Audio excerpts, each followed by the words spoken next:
Halo, selamat sore. Perkenalkan, saya Jeffrey Sugula. Pada kesempatan kali ini saya akan mempresentasikan pertemuan dua mata kuliah ekonomi politik yang berjudul Konsep Dasar Pembangunan. Konsep pembangunan biasanya melekat dalam konteks kajian suatu perubahan. Pembangunan di sini diartikan sebagai bentuk perubahan yang sifatnya direncanakan. Setiap orang atau kelompok orang tentu akan mengharapkan perubahan yang mempunyai bentuk lebih baik, bahkan sempurna daripada yang sebelumnya. Untuk mewujudkan harapan ini tentu harus memerlukan suatu perencanaan. Pembangunan secara berencana lebih dirasakan sebagai sesuatu usaha yang lebih rasional dan teratur bagi pembangunan masyarakat yang belum atau baru berkembang. Adapun pembangunan menurut beberapa ahli, itu pembangunan menurut Rogers adalah perubahan yang berguna menuju suatu sistem sosial dan ekonomi yang diputuskan sebagai kehendak suatu bangsa. Selanjutnya menurut W.W. Rostow dalam Abdul 2049, pembangunan merupakan proses yang bergerak dalam sebuah garis lurus, yakni dari masyarakat terbelakang ke masyarakat negara yang maju. Dalam bidang sosial, usaha-usaha pembangunan pada umumnya diarahkan untuk mengembangkan nilai-nilai dan sikap dalam masyarakat yang lebih kondusif bagi pembaruan, pembangunan, dan pembinaan bangsa.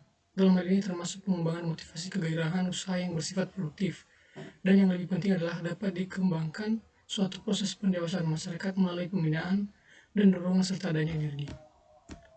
Pembangunan sebenarnya meliputi dua unsur pokok. Pertama, masalah materi yang mau dihasilkan dan dibagi, dan kedua, masalah manusia yang menjadi pengambil inisiatif, yang menjadi manusia pembangun.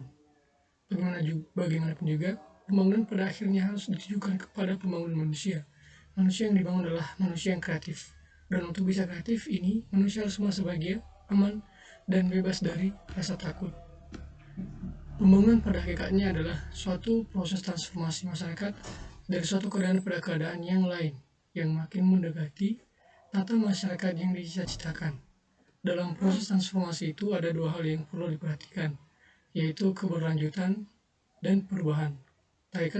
Keterkaitan antara keduanya menimbulkan dinamika dalam perkembangan masyarakat. Rostow mengemukakan 5 tahap yang dilalui oleh suatu negara dalam proses pembangunan, yaitu pertama, masyarakat tradisional adalah masyarakat yang belum mengetahui teknologi modern, tetapi masih mengandalkan tenaga fisik. Sektor utamanya masih berbasis pertanian, perikanan, kehutanan, dan peternakan. Yang kedua, persiapan menuju tingkat landas merupakan masyarakat yang mulai banyak menggunakan ilmu dan teknologi modern untuk menuju negara industri.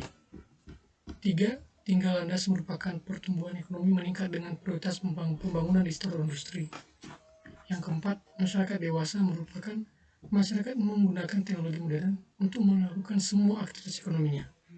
Yang kelima, masa tingginya konsumsi masyarakat merupakan masyarakat memiliki tingkat konsumsi yang tinggi untuk produksi barang dan jasa.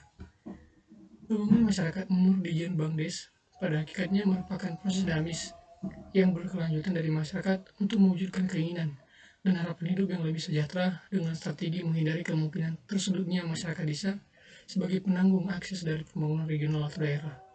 Program pembangunan masyarakat ini tidak dapat berpusat pada birokrasi, melainkan berpusat pada masyarakat atau komunitas sendiri.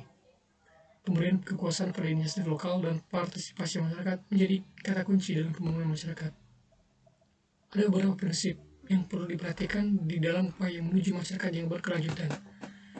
Melalui dalam Tato Mardikanto dan Purwoko Subianto 2013, yaitu menghormati dan memelihara komunitas kehidupan.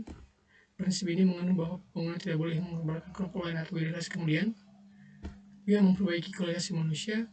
Dan terakhir, tujuan dari pembangunan adalah perbaikan mutu hidup manusia yang memungkinkan manusia mengetahui potensi mereka, membangun percaya diri, dan masuk ke kehidupan yang bermartabat dan bercukupan dan lain-lain.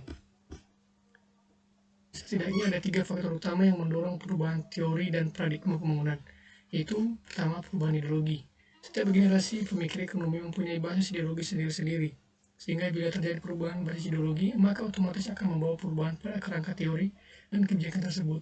Kedua, revolusi dan inovasi teknologi, yang merupakan perubahan aktivitas ekonomi karena revolusi teknologi informasi dan komunikasi memberikan implikasi luas serta pengaruh pada perkembangan teori dan paradigma pembangunan. Tiga, perubahan lingkungan internasional sebagai dampak globalisasi ekonomi yang berlangsung sangat intensif. Pembangunan berorientasi pada masyarakat, berarti hasil pembangunan yang akan dicapai akan bermanfaat dan berguna bagi masyarakat setempat. Selain itu juga risiko atau kos yang akan ditimbulkan oleh upaya pembangunan ini akan ditanggung juga oleh masyarakat setempat. Berbagai bentuk partisipasi masyarakat yang merupakan bagian dalam perencanaan program pembangunan dapat dibentuk atau diciptakan. Hal ini sangat tergantung pada kondisi masyarakat setempat, baik kondisi sosial, budaya, dan ekonomi. Baik, terima kasih. Demikian yang bisa saya sampaikan, semoga bermanfaat. Terima kasih.